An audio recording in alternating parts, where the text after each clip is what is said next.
उत्तराखंड में सियासी हलचल तेज होने वाली है। देश के केंद्रीय गृह मंत्री अमित शाह 7 मार्च को हरिद्वार पहुंचने जा रहे हैं। उनके दौरे को लेकर भारतीय जनता पार्टी संगठन और राज्य सरकार ने तैयारियां तेज कर दी हैं। पार्टी इस कार्यक्रम को बड़े राजनीतिक आयोजन के रूप में देख रही है। हरिद्वार में होने वाली ये रैली भाजपा के लिए बेहद अहम मानी जा रही है। माना जा रहा है कि इसी मंच से पार्टी उत्तराखंड में 2027 के विधानसभा चुनाव की रणनीति का आगाज करेगी।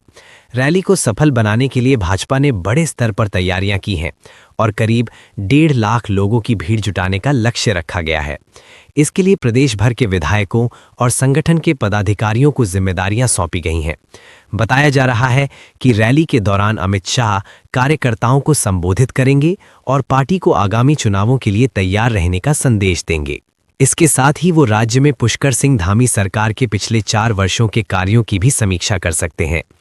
रैली के बाद अमित शाह भाजपा के वरिष्ठ नेताओं और संगठन के पदाधिकारियों के साथ बैठक करेंगे। इस दौरान सरकार और संगठन के बीच समन्वय, पार्टी की रणनीति और जमीनी स्तर की स्थिति को लेकर चर्चा होने की संभावना है।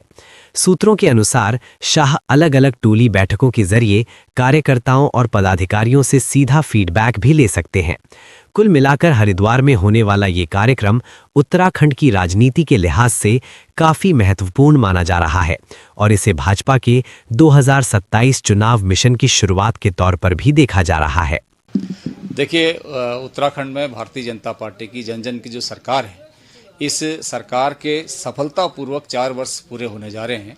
और इस 4 वर्ष पूरे होने के अवसर पर एक बड़ा कार्यक्रम हरिद्वार में आयोजित है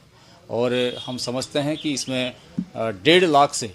अधिक हमारे जो है कार्यकर्ता और जनता जनार्दन का वहाँ पर सहभागिता होगी और इसके माध्यम से जो हमारा आगे 2027 का जो हमारा चुनाव है, निश्चित रूप से इस रैली के माध्यम से एक बड़ा संदेश जो सरकार ने इन 4 वर्षों में किया है उसका जनता तक जाएगा और उस संदेश के पश्चात जो 2027 के चुनाव होंगे, उस चुनाव में भारतीय जनता पार्टी निश्चित रूप से जो हमारे अभी जितने विधायक हैं उन विधायकों से आगे जाकर के 60 पार जो है भारतीय जनता पार्टी जाएगी और हम समझते हैं कि इसके बाद जो एक हमारा और कार्यक्रम है, इन दोनों कार्यक्रम के माध्यम से स्पष्ट हो जाएगा कि पुनः तीसरी बार भारतीय जनता पार्टी की उत्तराखंड में सरकार बनने वाली है। निश्चित रूप से सरकार ने इन 4 वर्षों में ऐतिहासिक विकास कार्य किए हैं और उस विकास कार्यों को जन जन तक पहुंचाने का प्रत्येक कार्यकर्ता संकल्पित है और ये जो कल का कार्यक्रम है, सब कार्यकर्ताओं में जोश भरने के लिए नए ऊर्जा का एक संचार होगा और उसके माध्यम से कार्यकर्ता जब अपने अपने गंतव्य स्थान को जाएंगे तो एक उत्साह से परिपूर्ण होकर के भारतीय जनता पार्टी की सरकार को बनाने के लिए अपने अपने स्तर से प्रयास करेगी और इस प्रयास के पश्चात हम एक बड़ी विजय की ओर इस उत्तराखंड में पुनः बढ़ेंगे।